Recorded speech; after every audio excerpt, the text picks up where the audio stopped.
All right, fencers, we're live with Coach Tyler tonight. All right.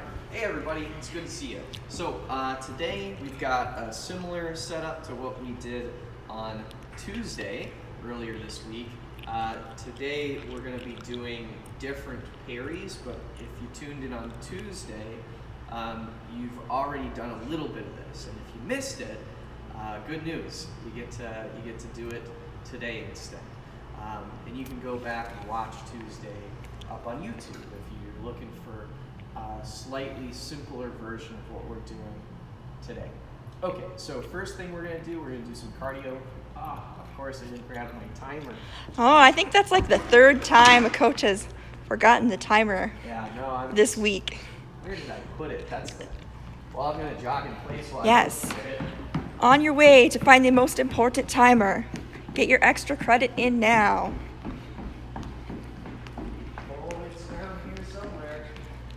Nope. Just keep jogging, just keep jogging. Where did it go? It's not in some coach's pocket, is it? I hope not. I was completely lost without my timer.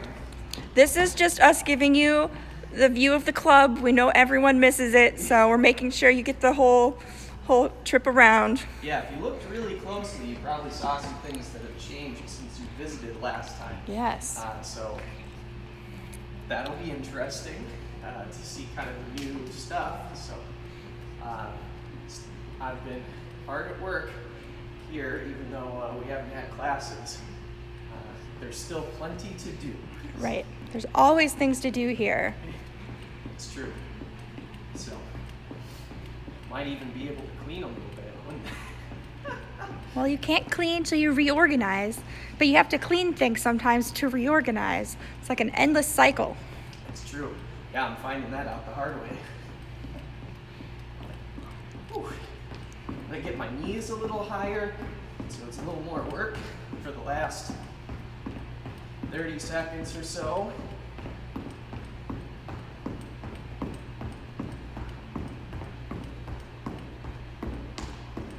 Whew. So much fun.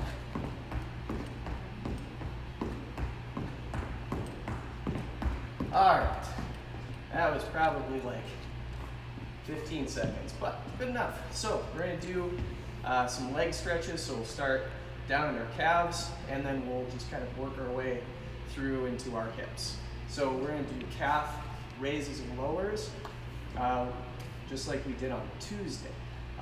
So you can do this either standing, the way I'm gonna do it, or you could do it with a slight ledge, like on a stair or up against a wall that is friendly to having your feet on it.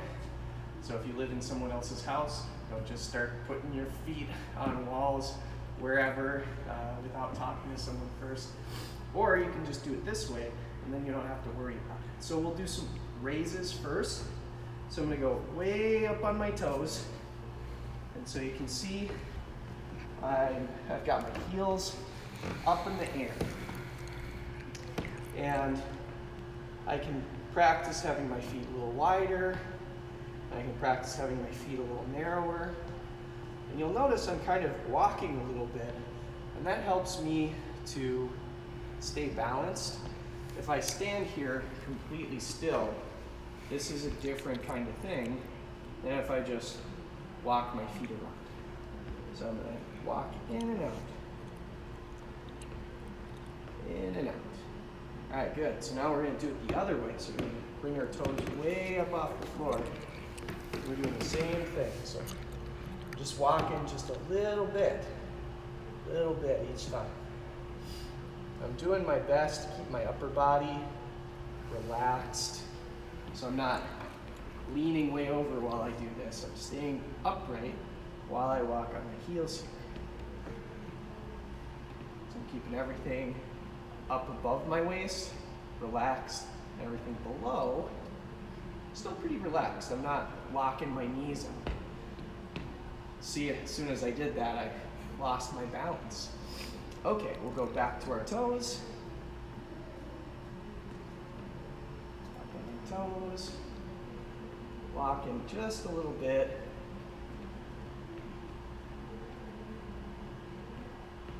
Lock in. Do this one a little shorter. And then we'll go to our heels. Walk on our heels a little bit. Keeping everything above your belly button nice and relaxed. Everything below your belly button should be helping you balance one way or another. So even your stomach should be helping out a little bit. If your stomach's totally relaxed and soft, you're going to be more unstable than if your stomach is kind of pulled in towards your back while you do this. All right, give your legs a quick shake. Make sure they're awake.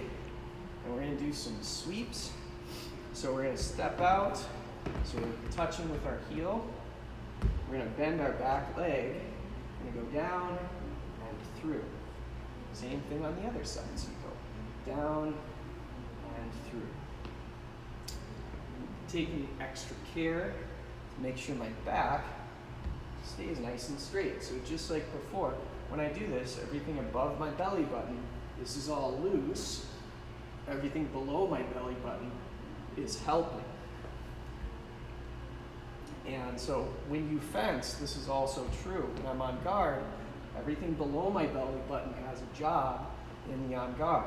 Everything above my belly button needs to be flexible. So it's going to change a lot depending on what you're doing and what your opponent's doing. So your feet are always going to be working, but your arm's not always going to be working. I mean, it's going to work a lot. Don't get me wrong. All right, a couple more.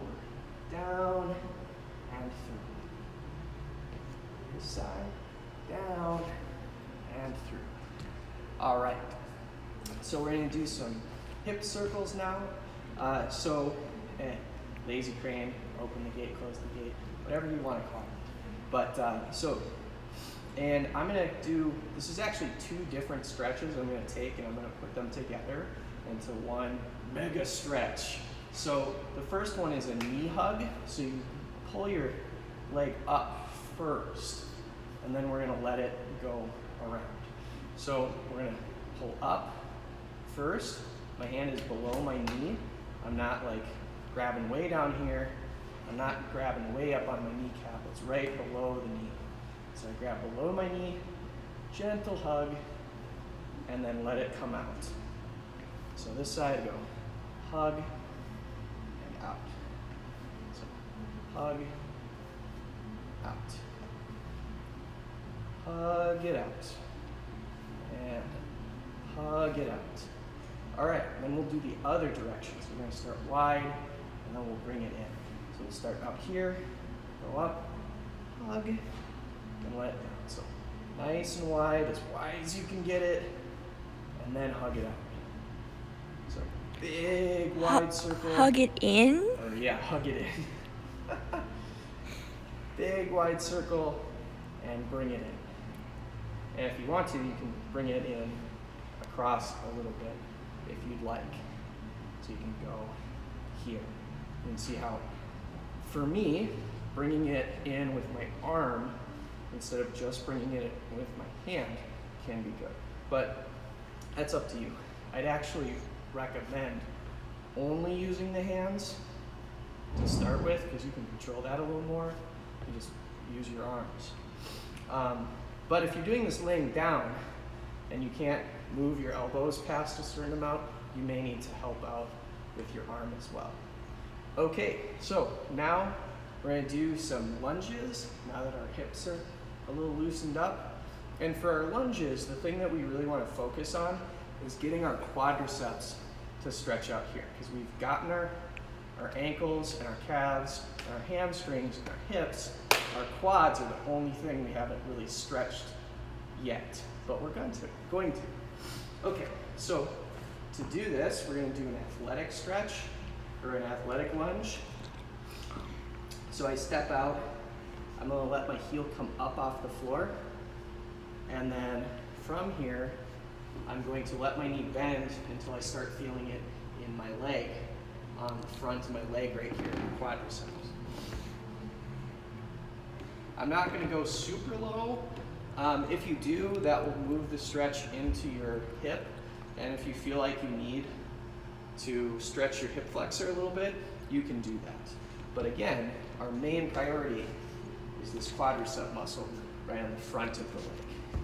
So we go in and push. There we go. This side. In, gentle push, and down. Into the stretch, push in with your hips. I'm just going 2 or 3 inches forward when I do this to help apply some tension to my quad. Just like when you do the bow stretch here, when you pull your leg back and your hip goes forward, your ankle goes back, but the knee angle remains mostly the same, that creates tension here, which can create a stretch. We're trying to do the same thing on the floor. So I leave my foot back here. If I move my hips, when I already have the stretch engaged here, I move the hips slightly, that will create some tension to create a stretch. So that's your objective there. Find somewhere where your quads are starting to stretch, and then move an inch or 2 forward to get more engagement. All right, hooray! It's time to do some footwork. So we're gonna do advancing and retreating for a minute or 2, then we'll do some fencing lunges and fencing recovers. So let's start with our steps. I'm gonna do one at a time, just in and out. But I'm gonna keep my tempo the same the whole time. I'm not gonna let my tempo pause or let up as I go. Best I can. All right, so ready, go. And for those of you who are looking for extra challenge, you don't have to follow my tempo exactly. I'm just setting a baseline for you to try, but you can go faster than me. So if you want to do it at this tempo, that's probably better. Or if you want to do it low and slow, you want to come down to it deeper on guard, and do it there for a little extra. I highly recommend doing that for extra challenge. I don't necessarily recommend at this moment combining both things, so extra low and extra fast, but if you're feeling it, you could. I'm not going to stop you. That would require me to get closer than 6 feet away from you. I'm not doing that.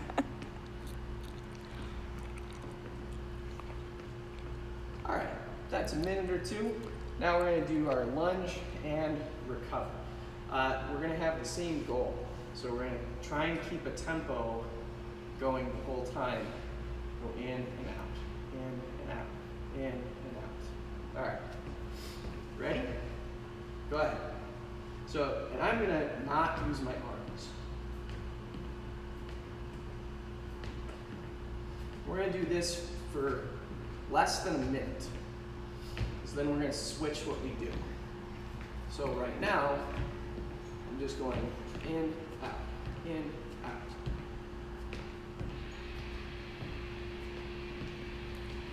Those of you who are musicians or dancers probably cringing at my tempo matching here, but it's close.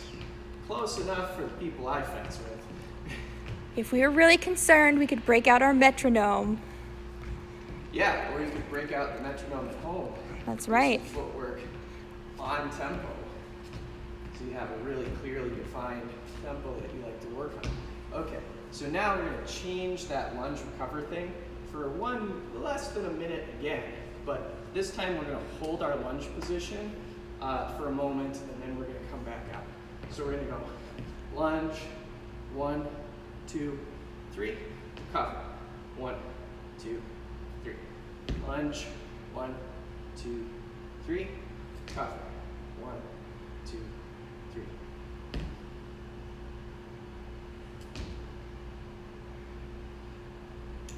If you want to hold it a little bit longer, you can hold it a little bit longer. If you want to go a little bit shorter, you can go a little bit shorter, but I'd still recommend staying out at least like 2 seconds in that lunge before you come back. Oh, Beth, you know you love the metronome. It's probably the best Jeff Jones throwback exercise. If you don't have a metronome, you can make someone do the sticks for you. Bang the sticks. All right, that's true. Yeah. If you don't have somebody to keep time for you, there's probably an app for that. Okay, so we're gonna do double advance, double retreat. So this is a 2-count action instead of kind of a 1-count action, like an advance or retreat. So we're gonna go 1, 2, 1, 2. So same idea as before, but now we're doing 2 steps in a row in the same direction instead of 1. And again, we'll do this for a minute, maybe 2 minutes. And we have the same goals as before. Keeping the tempo consistent, extra challenge, you go lower, or go at a higher tempo. Sometimes when I'm doing these tempo things, I like to think back to the children's songs, because this one always reminds me of 1, 2, buckle my shoe. And I just think about that over and over again. Oh, there you go. Yeah, or you could also sing something that isn't in the public domain for copyright, but we're not doing it here. But 1, 2, buckle my shoe. That's now that's stuck in my head. If you're singing it in your brain where no one else can hear you, you can do whatever songs you want. For now. See, there you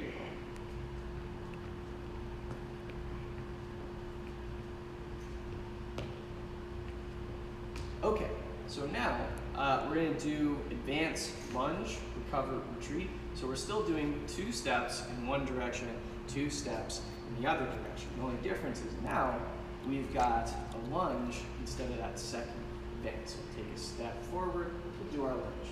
Take a step back, we'll do our retreat. And again, for like a minute or 2. All right, ready? So add advance, lunge, recover, retreat, add advance, recover.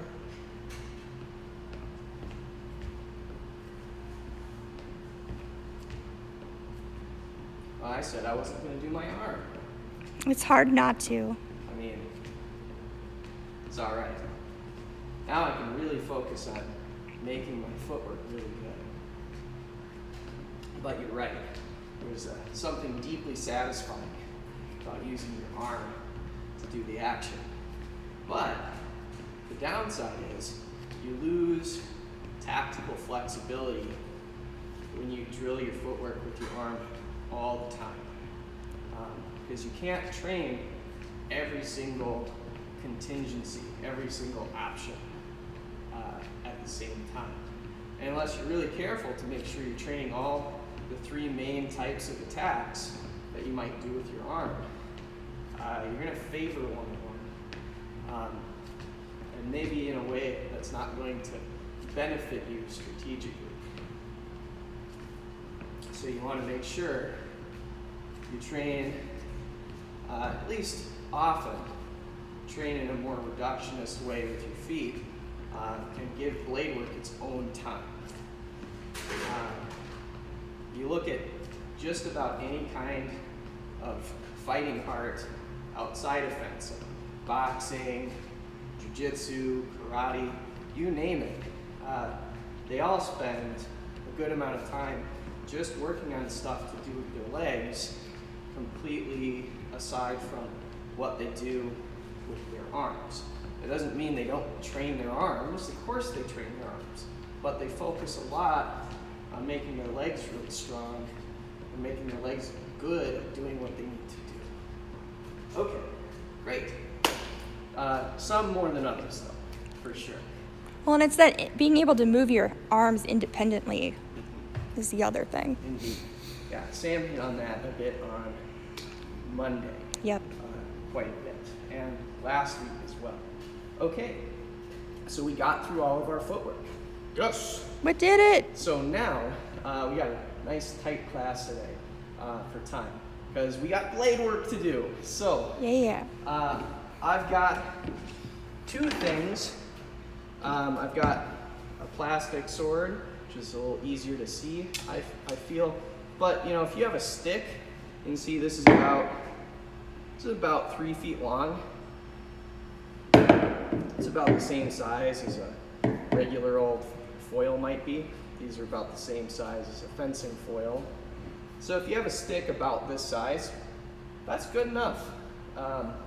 So I'm gonna grab this stick just to show you that you can totally practice doing your fencing stuff with a stick.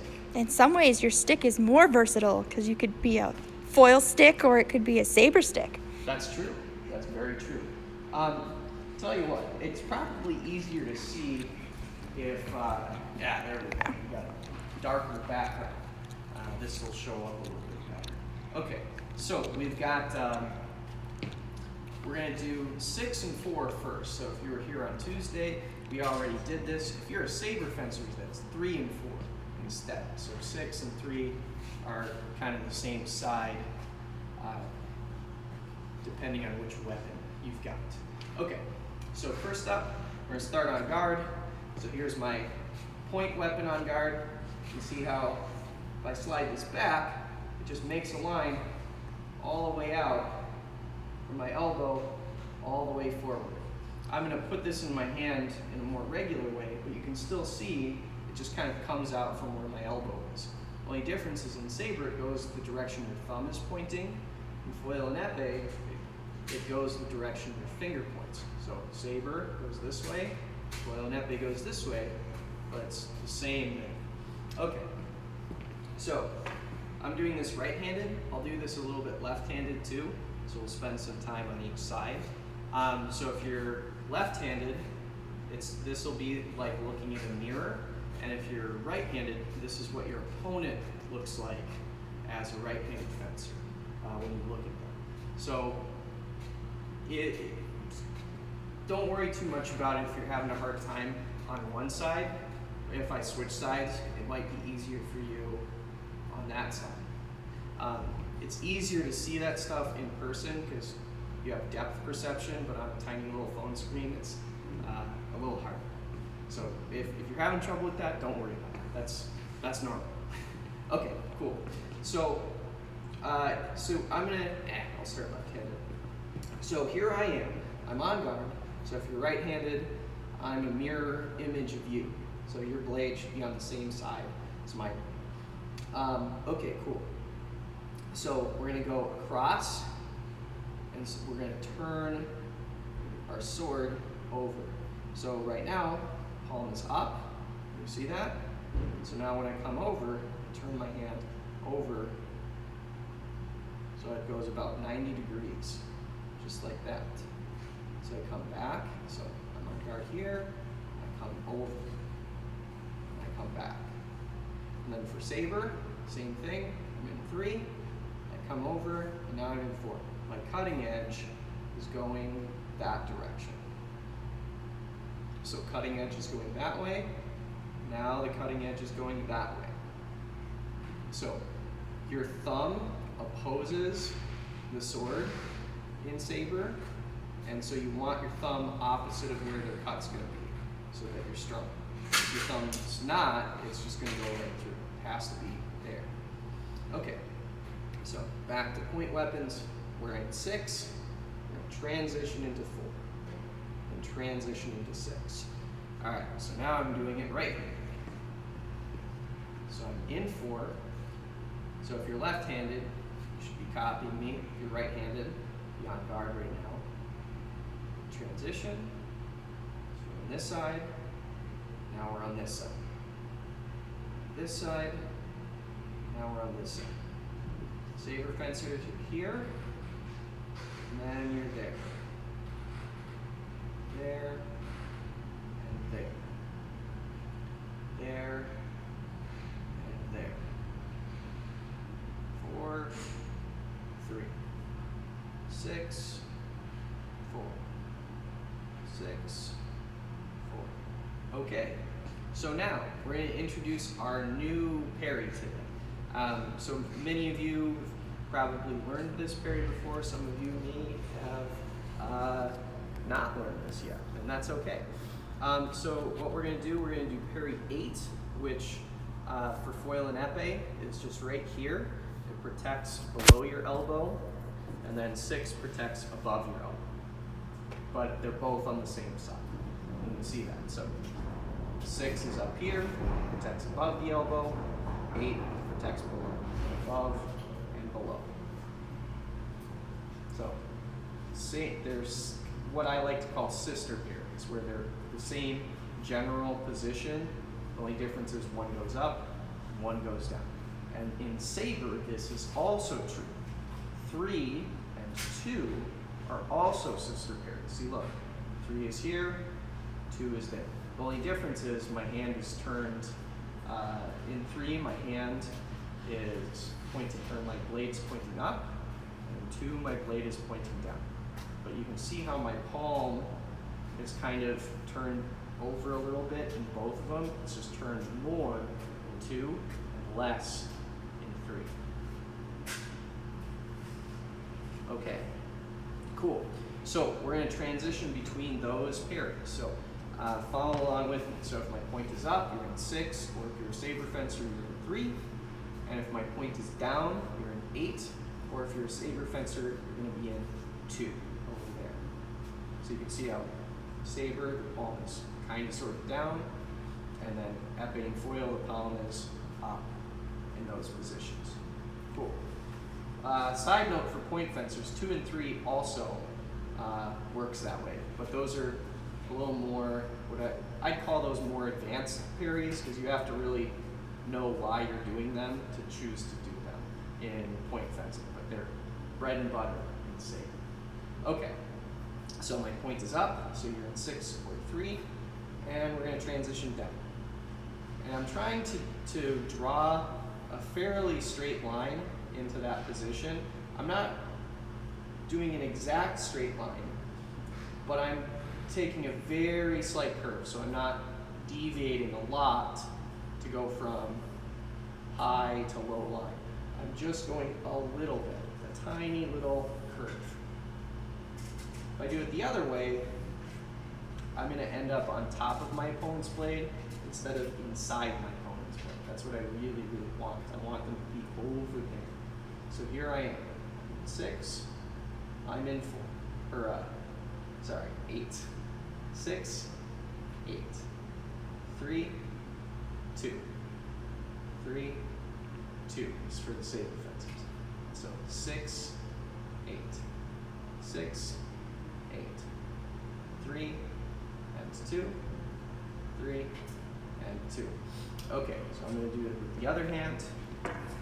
So I'm in 6 or 3. So point is up. So I go 6 and 8. 6 and 8. 6 and 8. 3 and 2. 3 and 2.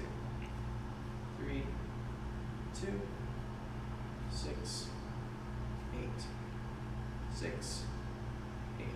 And for the more advanced folks that end up watching this, when I transition between 6 and 3 and 8 and 2, if you want to try doing those transitions where you change your orientation of your hand from like 8 to 2, or you go up to 6 and then you move into 3, try it out. See if you can do it. Might be harder than you think. I make it look easy because I've done it 1,000 times, but... And he's doing it both-handed. I mean... So, 6 and 8, 3 and 2, 3, 8, 6, 8. Okay, so now we're going to do 2 drills, but they're going to kind of get squished into 1.5 drills. So what I'm going to do, I want you to choose a line to attack in. You're not going to finish that attack yet. The only thing we're practicing right now is selecting an open line to move your blade into. We'll do the signal for hitting right after this, but first we want to train ourselves to identify where that open line is and then put our blade into that line. And again, I'm going to do it with both hands, so you'll be practicing it against a left-handed person and you'll practice it against a right-handed person. So you're no longer copying, you're responding to what you see. Okay, so let's practice each individual part first, and then we'll go from there. So we've got 3 options. Let's look at the first 2 options. So if I am on guard and I move my blade into forward, so I go across my body, where are you going to want to attack me? You can attack me just directing. So I go here, you go direct. Okay? If I go here, you go directing there. So far, so good. So I go here, you go direct. I go here, you go direct here. So over there. Well, wait a minute. If I go here, you go there. But then I go here, and you go here. Isn't this almost the same? Yes, it is. It's almost the same, especially in point fencing. So what we're going to just modify a little bit for this drill is if I go here, you're going to go low. You're going to attack low. So epeists are going to attack my leg. Foil fencers and saber fencers are going to attack flank, way down low at the end of the lame down here. So if I go over here, boom, you're going to come right in down low. If I'm here, you're going to just come in regular, right into the center. And in saber, you're going to be cutting from here. All right, now here's the third one. This is where things get interesting. If I transition with my blade down, now you're going to hit higher. So epee fencers are going to hit here on the shoulder. Foil fencers are going to hit here on the shoulder on the lame, and saber fencers can just directly cut to the head. Okay?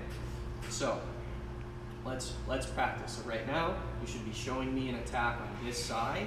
So just epee fencers are going direct. Foil fencers, you can angulate a little if you want to this side.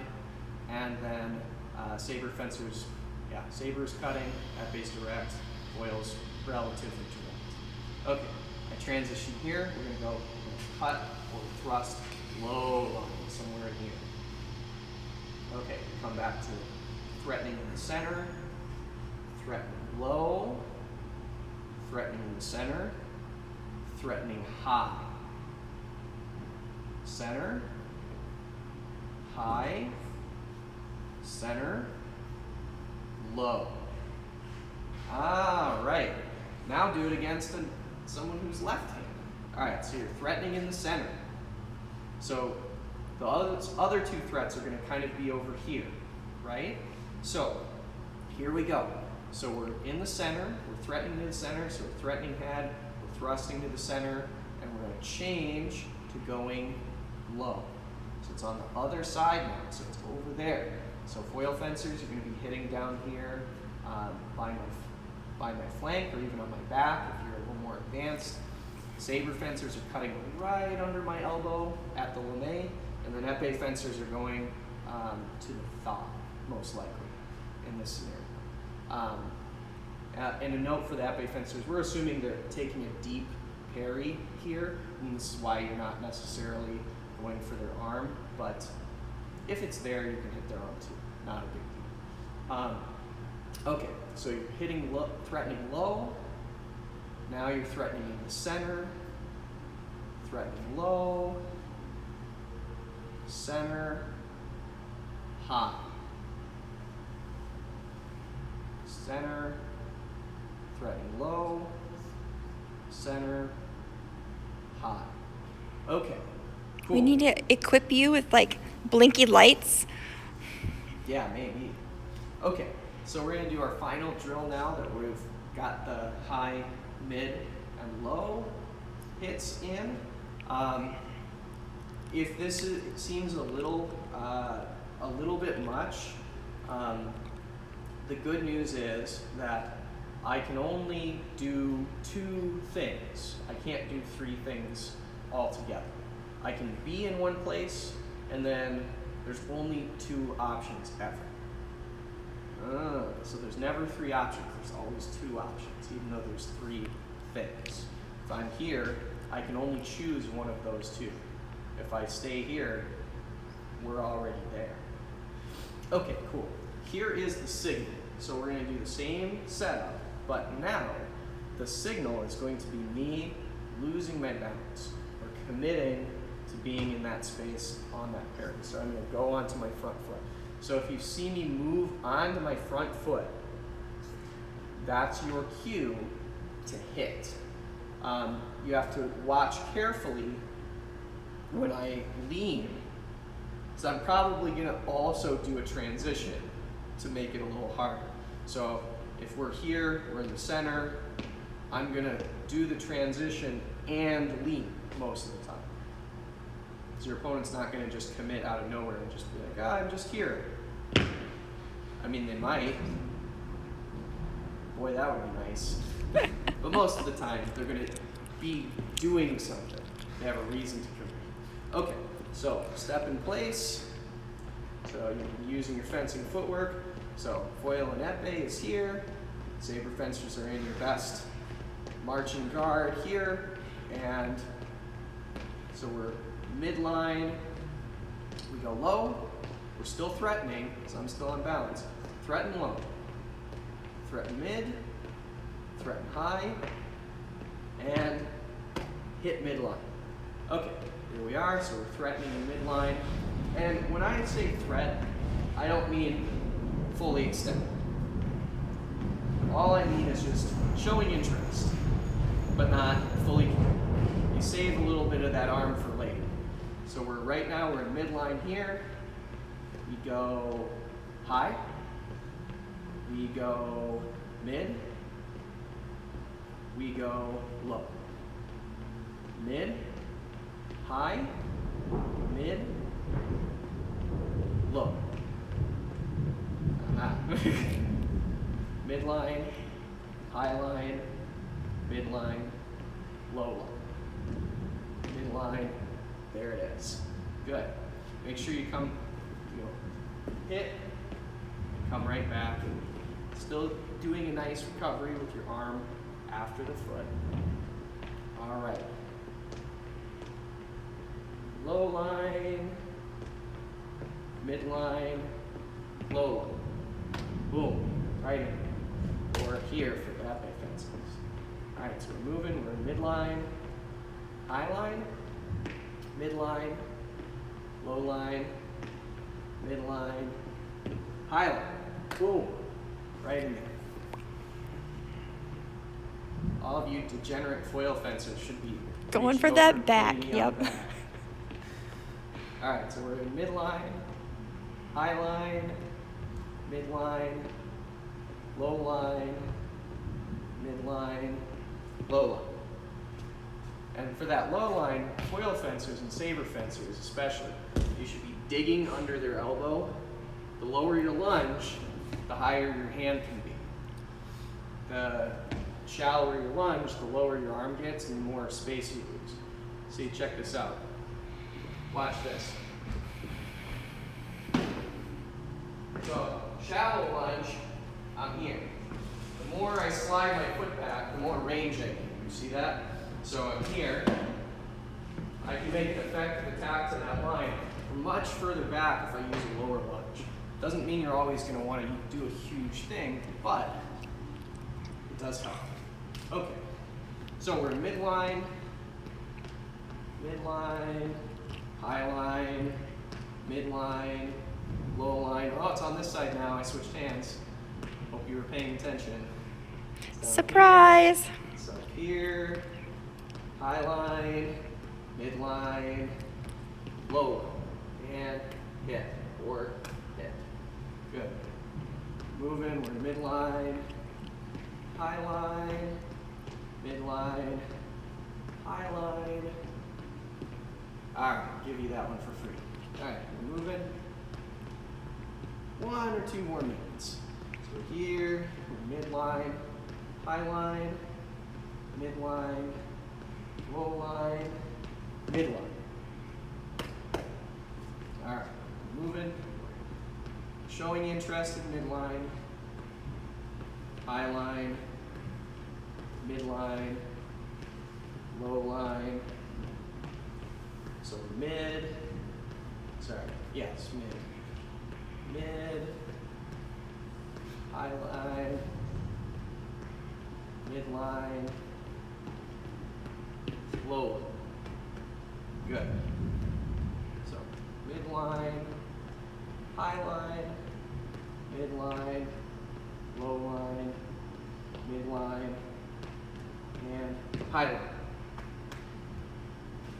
Good. One more. So low, mid,